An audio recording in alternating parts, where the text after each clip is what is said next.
You never forget the first time your heart gets smashed to pieces. Mine happened on a Friday night behind a high school auditorium with the sound of a string quartet echoing faintly through the brick walls. My name is Leo. I'm 38 now, living in Pittsburgh, but this happened back when I was 17 and thought love was something that hit like a lightning bolt and stayed forever. Claire played first violin in the school orchestra. She was intense and effortless at the same time, confident, always early to rehearsal, always dressed like she had just stepped out of a European conservatory catalog. I was smitten the first time I heard her play Vivaldi. My crush on her wasn't subtle, half the orchestra knew, and she didn't exactly discourage me either. We started talking after practice, sharing headphones, trading CDs. For 3 weeks, it felt like something was really happening. Then came that night. I had left my music folder in the auditorium and doubled back to get it. That's when I saw her tucked behind the stage door, pressed up against another guy. His hands were in her hair, and hers were gripping his hoodie like something out of a movie. They didn't see me. I didn't even move for a full minute. My stomach just hollowed out and the air tasted like metal. Then I turned and left without a sound. I got in my mom's old Toyota and drove. I didn't have a destination, just let the car carry me around the outskirts of town. At one point, I veered toward the exit ramp that led to the reservoir and almost didn't straighten out in time. Gravel sprayed as I jerked the wheel, heart pounding, headlights catching nothing but trees. Eventually, I found myself back home, hands shaking. My dad's liquor cabinet was locked, but I stood there in the dark kitchen, trying every drawer for a key I'd never seen. When nothing turned up, I sat on the floor and stayed there until the world dulled enough to crawl to bed. The next morning, I came downstairs red-eyed and quiet. My dad, a man of few words, handed me coffee and asked what happened. I told him not everything, but enough. About the girl. The betrayal. He listened, then said, well, at least now you know who not to waste your time on. That was it. No lecture, no pity. Just that. And it worked. That Monday, I returned Claire's CD and said I didn't think we should talk anymore. She looked confused. Maybe even hurt. But I didn't care. I never said her name again. That night behind the auditorium didn't ruin me, but it built something I'd carry forever, armor. Not the kind that made me cold, but the kind that made sure I never let anyone get close enough to pull the same trick twice. The letter showed up on a Wednesday. I remember because the package was wedged awkwardly between junk mail and a padded envelope of architecture books I'd ordered for work. I was in the kitchen when Camilla found it. She stood at the island, flipping through the mail, humming to herself. The humming stopped when she slid the letter out from between the book's pages. Did you order this used? She asked, holding up the envelope. Yeah, I said, distracted by an invoice I was trying to decipher. Why? It's addressed to a Leo. I looked up. I am Leo. Her expression had already shifted, a flicker of suspicion replacing casual curiosity. I mean, obviously. But this isn't from a company. It's a personal letter. And it doesn't sound like it's for you. She handed it to me with 2 fingers, like it might burn her. The envelope was cream-colored and faintly scented. I pulled the letter out slowly. Leo, I can't keep living like this, the hiding, the pretending. I know you're scared. But I love you. I'm asking you to take the leap. Leave her before this explodes. We can build something real. Yours always. Your Dove. I read it twice. My mouth went dry. This isn't mine, I said quickly, holding the letter up like it would prove something. Camilla didn't respond right away. She just stared, not at the letter, but at me. Your Dove, she said, voice flat. I swear, Cam. I've never seen this before. It must have been tucked into one of the used books. She crossed her arms. How convenient. A love letter addressed to you shows up in a package you ordered and it just happens to be a coincidence. I shook my head. The handwriting isn't even familiar. You've seen the stuff I get. You've opened half my birthday cards. She snatched the letter back and studied it.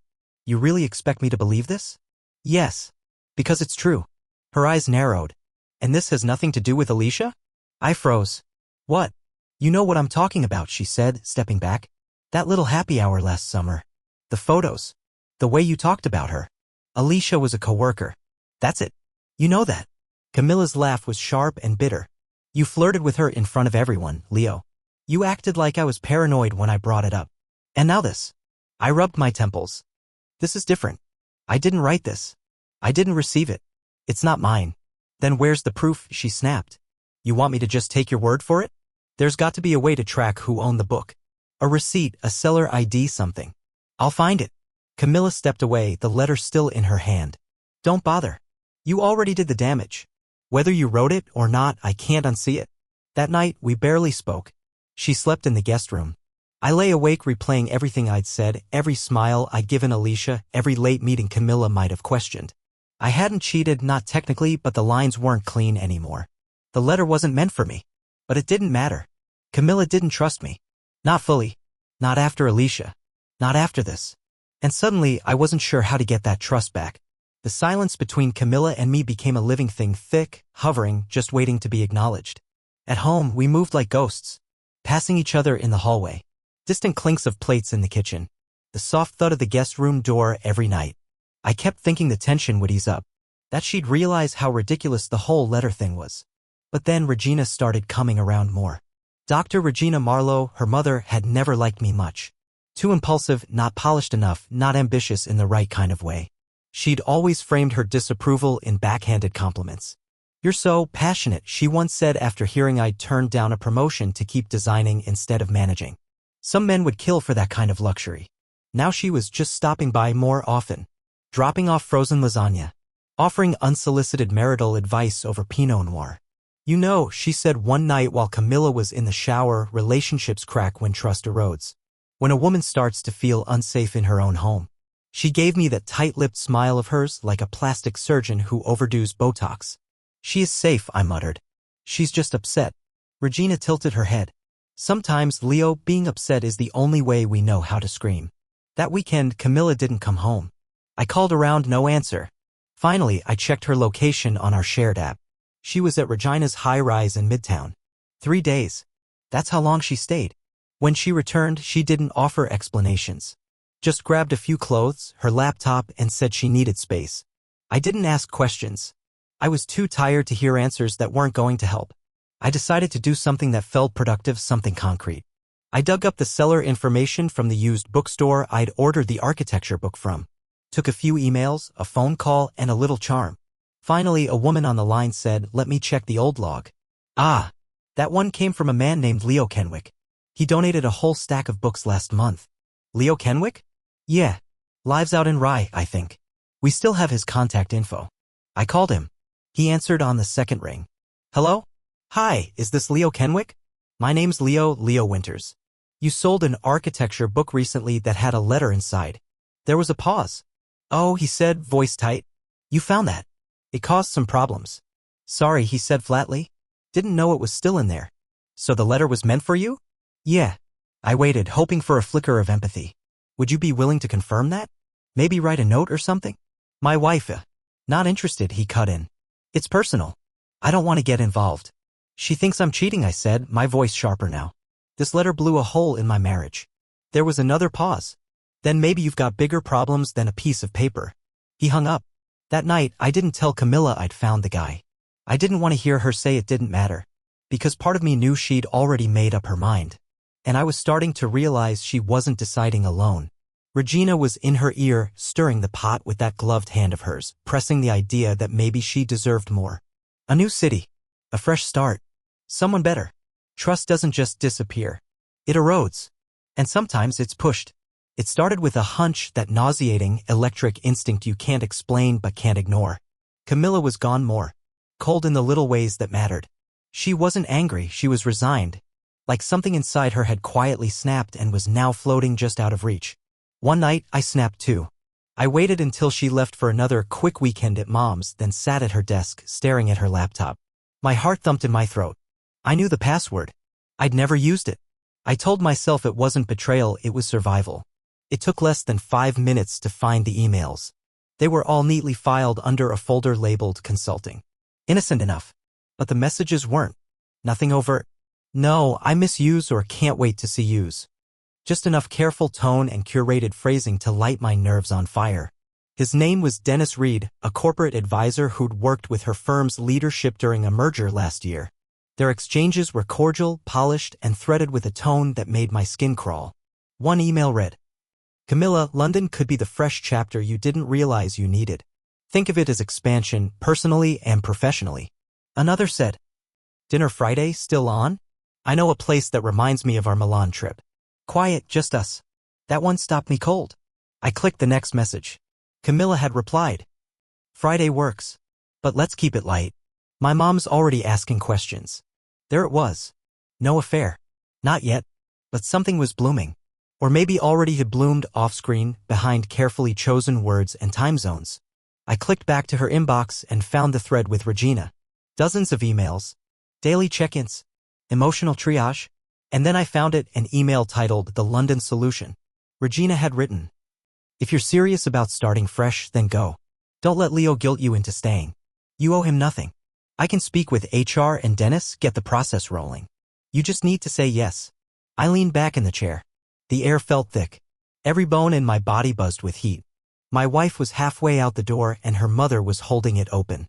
Then, like the universe had a sense of timing, my phone buzzed. A new email. The subject line made me freeze. For Leo Winters the architecture book. It was from Leo Kenwick. The other Leo. Mr. Winters. My apologies for our earlier conversation. I understand this letter has caused personal strain. As requested, please find attached a notarized statement confirming the letter found in Urban Frameworks was addressed to me. I wish you clarity and peace as you move forward. I stared at the PDF. It was official. Clean. My name nowhere on it. When Camilla returned Sunday night, I handed her the printout and said nothing. She read it twice. Her face didn't soften, not completely. But something loosened. "This helps," she said quietly. It wasn't an apology. But it was the first real thaw in weeks. That night, she came back to bed. We didn't touch. We just lay there, both of us pretending sleep would fix what truth had cracked. But in the days that followed, it became clear she hadn't forgiven me, not truly. She was just temporarily out of ammunition. Regina's voice still lived in her ear. Dennis's name still lingered in her inbox. We were back on the surface. But the ground underneath was still shaking. I'd always thought of myself as rational. A man of logic. I didn't follow people. I didn't hire spies. But that was before I felt my marriage turning to static, before I realized I was losing Camilla not to an affair, but to something more insidious, disloyalty disguised as freedom. So I did what I never imagined I would. I staked out Regina's building. It was a Tuesday night. I parked across the street in a black hoodie and a baseball cap, trying not to look like a bad movie cliché. The high-rise was lit up like a hotel, every unit a glowing box of curated domestic life. I watched the entrance for over an hour, sipping burnt coffee and asking myself what I'd do if I saw something, anything I couldn't unsee. At some point, I noticed her. She stood maybe 10 feet to my left, leaning against a lamppost, trench coat wrapped tight, red curls tucked under a knit cap. She watched the building with the same stillness I had.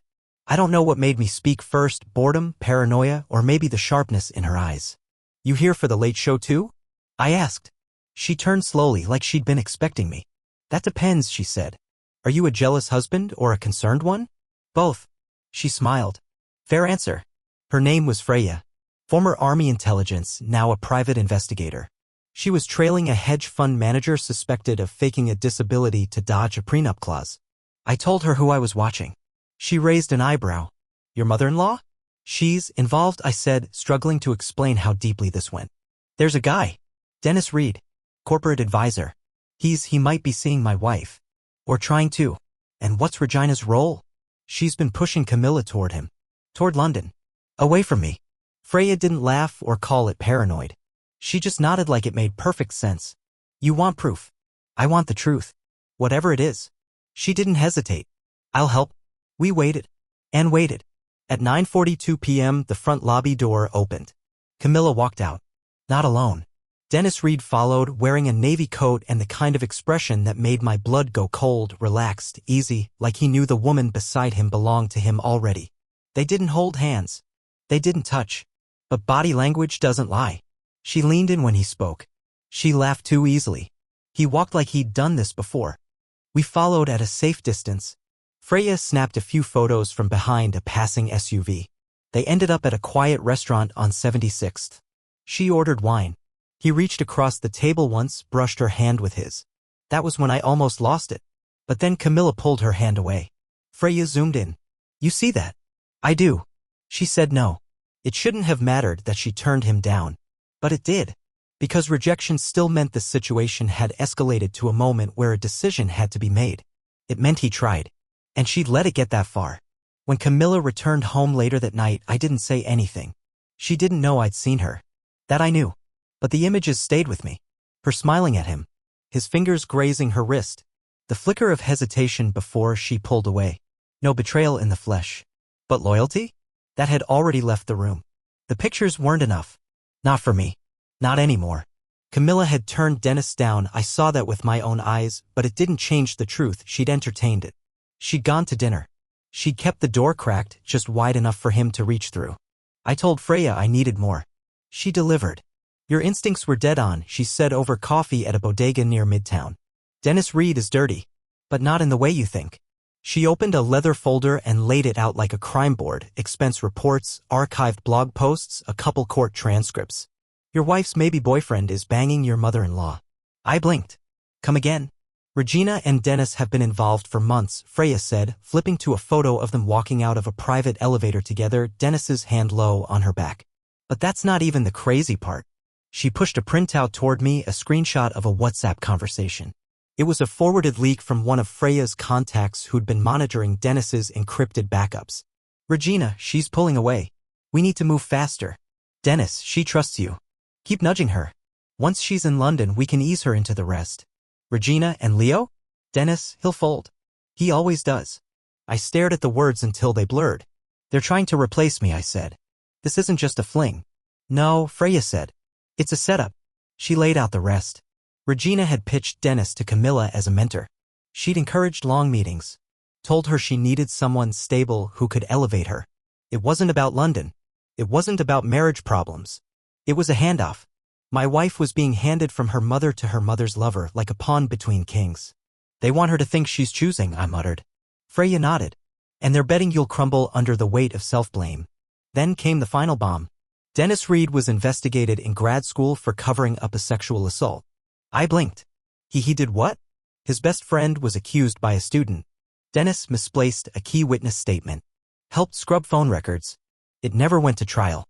But the victim's testimony resurfaced in a Title IX report years later. Buried in a forgotten archive. Most people don't even know about it. I sat back in my chair, dizzy. And this is the man Regina's grooming to replace me? Yup, Freya said.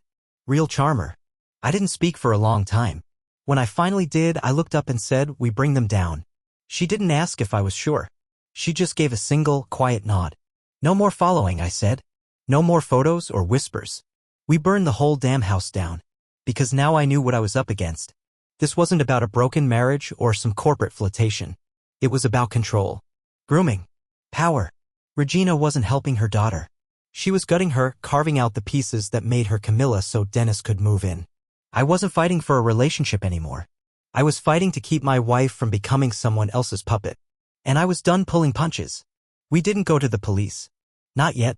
We needed more than suspicion. More than whispers and screenshots. We needed something undeniable. So we built it.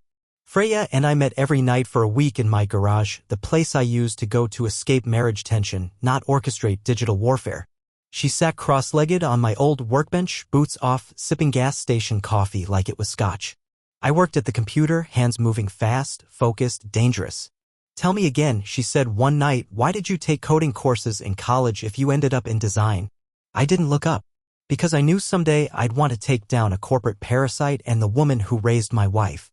Freya smirked. I like you more every day. We got into Dennis's online accounts. He wasn't as careful as I thought. Used the same password across 3 platforms.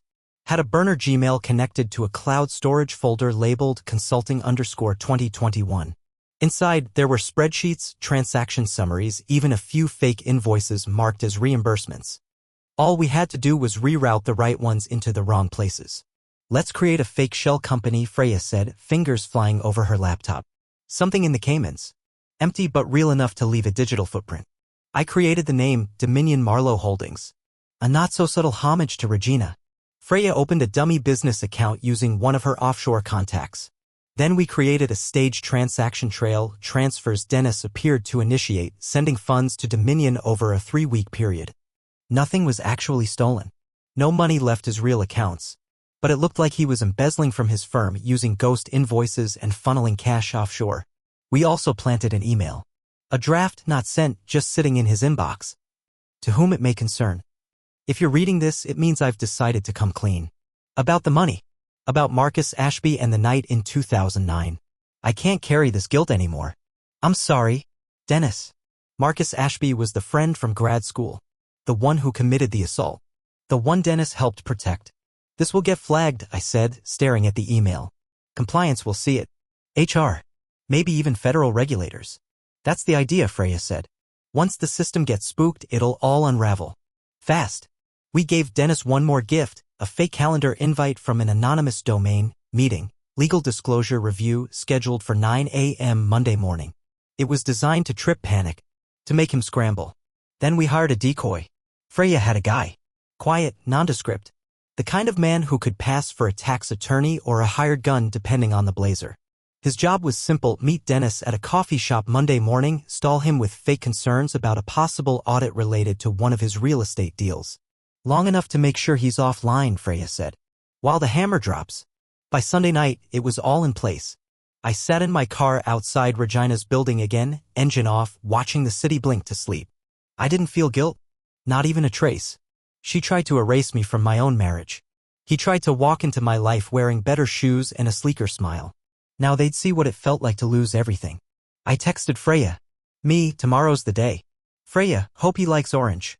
And for the first time in weeks, I slept like a man with nothing left to lose. Monday morning hit like a match to dry brush. At 9:07 a.m., Dennis Reed was arrested in his downtown loft, still in gym clothes, mid-sip of a protein shake. According to Freya's contact at the compliance office, red flags had pinged across multiple internal systems before dawn: offshore transfers, falsified invoices, and that ominous unsent email flagged for high-risk language. The firm didn't waste time.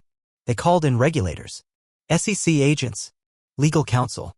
What followed was a swift, ugly unraveling. He tried to act confused at first, outraged, the whole 9 yards. But when they showed him the forged transaction log and mentioned Marcus Ashby's name, the old grad school skeleton we'd quietly exhumed, Dennis cracked. Just like that. In a desperate scramble to cut a deal, he gave them everything: the fake consulting reimbursements, the shell transfers, the buried Title IX scandal, and then, finally, the kicker: his affair with Regina Marlowe. He didn't call it that, of course. He called it a strategic relationship. Said she supported his efforts to guide Camilla through a transition. But the emails told the truth. So did the receipts. And the photos. And the phrasing.